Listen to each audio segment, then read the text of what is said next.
Sorry, I've got the same background again. My room is a complete tip and I don't have motivation to clean it. Anyway, here's me sharing all my motivation tips with you guys.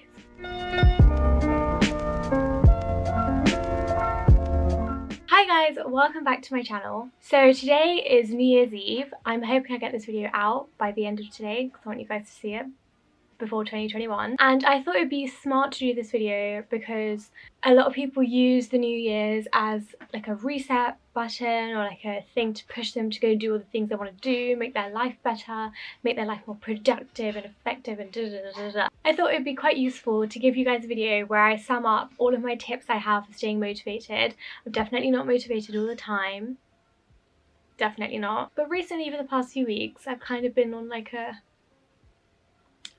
good like motivation streak. I don't know what to call it. I want to share some things with you guys. I think it might be useful for people who want to, you know, get more productive in the new year.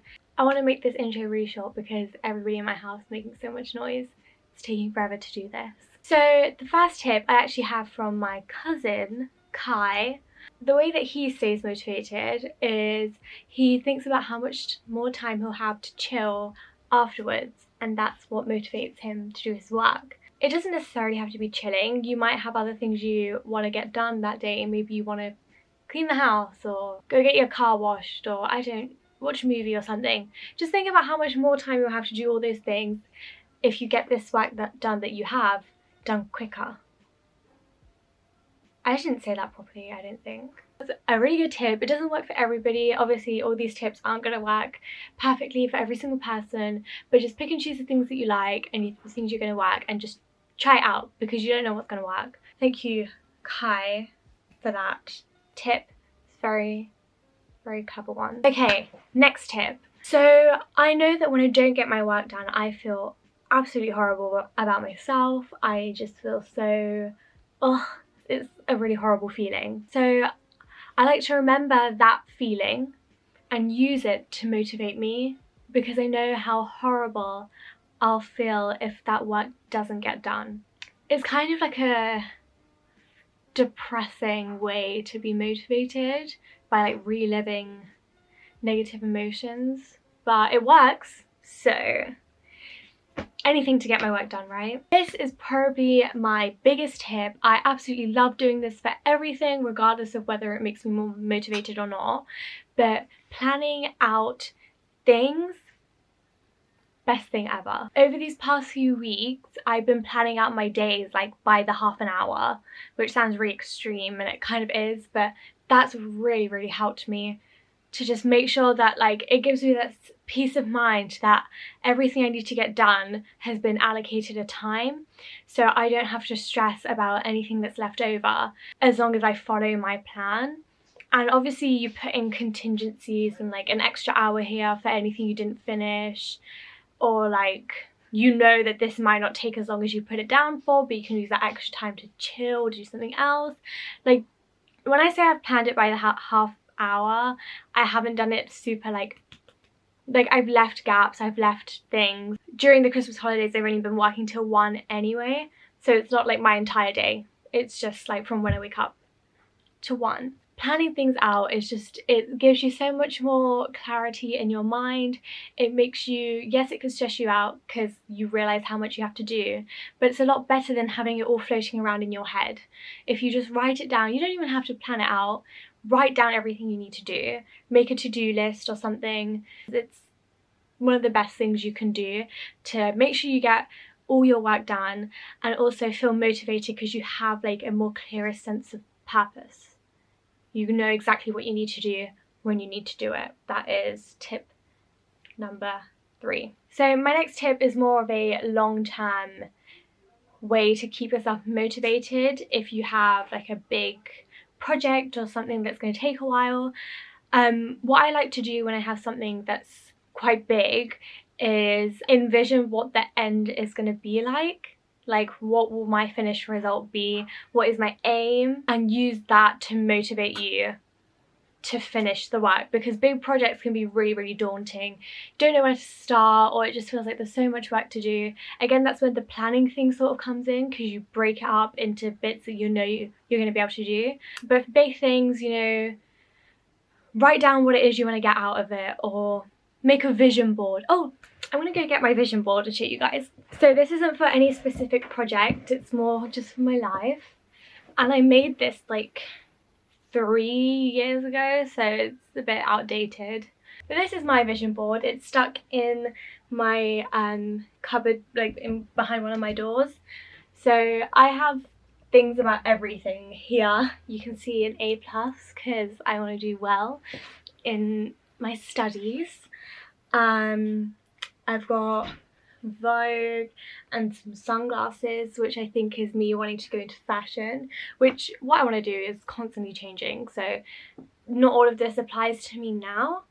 I've got some quotes like, your talent plus action plus passion equals your superpower.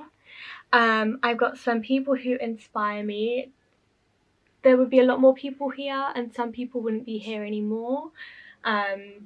I've got some nice pictures. I don't know, I liked these. Just put things that you like to look at, because they will make you look at this. I've got pictures of cities, because I'd like to live in a city, blah, blah, blah. But yeah, lots of different things on this. And when I feel unmotivated, I'll come and look at this, which I think I need to update. Maybe I'll make another one for next year. And I just remember all the things that I want to get out of the project of my life, and that helps me to remember, like, yeah, okay, this work is like really like insignificant in the grand scheme of things, but if I do it, it's going to have a dominoes effect on the rest of my stuff, which will help me get this, which is nice and clear. Like, even from back here you can still see it. I actually think that vision board might be 4 years old, because the washi tape that surrounds the border is like some Zoella stuff, and that was ages ago. Oh yeah, it must be 4 years ago. So yeah, making a vision board of sorts, it doesn't have to be like that, it can be in any form, and just envisioning what you want to get out of your thing, your project, is really, really useful. It's a really good reminder of why you're doing it in the first place, or how you'll feel. It doesn't necessarily have to be like a quantitative thing that you want to get out of it, like I want to get 56 marks out of 60 marks or something. It can be, I want to feel accomplished, or it can be thoughts, it can be feelings and emotions, it can be a quantifiable outcome, it can be anything. The good thing about envisioning what you want out of it and making something of it is it can be completely tailored to you. I'm finishing these points in a very weird way. I don't know. I'm feeling quite awkward today. Oh, this is a good one. Clever me. So my next tip is try and get people around you to help you. So in my case, I have my family who are all very supportive, thank you guys, and we have a system routine thing where this Christmas holidays we've been working up until 1, and then the rest of the day we chill or we do whatever it is together, whatever, you know. But up until 1 we do our work, so that means you wake up whatever time you need to wake up. So I wake up at like 7 and it's so awful, but it makes, like, I don't just like have the entire day to just sort of spread out work that can actually be done in a short amount of time, and everybody in the house knows that like that is the time to do work, no disruptions and stuff, which are very best to have. But yeah, so that's one example of getting people around you to help you. Another example is my friends are good at making sure I do things, like if I need to go to a workshop or something, they'll make sure I go. Surrounding yourself with people who are also motivated and hardworking is insanely good. It doesn't necessarily mean they're boring people. My friends are not boring people, they're amazing, but they're also hardworking and motivated, and I feed off of that, which is so good, because, you know, I want to sit with my friends whilst I'm doing work in my free periods, but I don't always want to get distracted, and I don't, because everyone is on the same page about, you know, we have a vision, going back to the last point, we have an outcome and a goal that we all want to achieve, so we're all going to work hard to achieve it. So surrounding yourself with people, like-minded people, are really good. Making sure, you know, you talk to people around you about like, okay, this is what I want to do. Can you make sure I do it? Even if I don't want to, you have to force me to get it done. That is a really, really, really good way, because it shifts the responsibility onto someone else. That's always a good thing. So my next tip is, I've heard of something called eating the frog or leaping. I'm not quite sure, but my dad has been telling me about it. It's something to do with a frog. I don't really know what it is, but it's basically where you do like your biggest task first to get out of the way with. It's supposed to motivate you to get your other things done and make all your other tasks seem smaller, something like that. But what I like to do is, that seems quite daunting, and it makes me put it off because I'm just like, oh, I don't want to do it, and that makes me put off everything else. So what I like to do is put a couple of tasks first that are really short, that I know I'm going to get done quite easily, so that it feels like I'm ticking things off my list, and then I'll put the big one. And then after that, everything seems small and easier to do. But I always put things that I know are really quick and easy to do first, because the motivation I get from ticking things off a list is like way better than doing one big thing first. So try that. So a lot of people I know try doing the big task first, but if that doesn't work for you, try doing a couple small ones and then the big one. I wouldn't suggest leaving the biggest task to the end though, because then in the back of your mind, you've just got the fact that you've got a big thing to do at the end sort of floating around, and you don't want that. So I suggest doing it like second or third or something. The next tip is a little bit embarrassing. I don't know, is it embarrassing? It's a bit of a weird one for sure, but it works wonders. So this is going to sound a little bit ridiculous, but when you need to get something done, just pretend you're in a movie or in a study with me YouTube video. Like, just pretend like you're in that montage scene where the character is like getting their life together, and you know, they're going and running this errand and typing this essay, and just pretend you're in that montage stage and you've got cameras all around you and people are watching you in cinema. That really, really pushes you to do your work. I don't know what it is about it, but it just really, really, really works. I don't know how weird that is to share, because other people might do it and so it might be fine, but also nobody else might do it, and this is really, really embarrassing. Normally I can sort of work out how embarrassing something is. I don't know. I have no idea. So I guess I'll find out once this video is uploaded. And my final tip is, do not stress yourself out about not being motivated. One of the pros or cons of motivation, take it how you will, is that it usually comes in waves. So you'll sometimes have like a really good like peak of like being super motivated, getting everything done, and other times, you know, you'll dip a bit and you won't be as motivated, and that time sucks and it's not great. But it also makes the times when you are super motivated even more of like a surge of energy, and you value it a lot more. It's like if we were happy all the time, we wouldn't know, because it would just be a normal thing.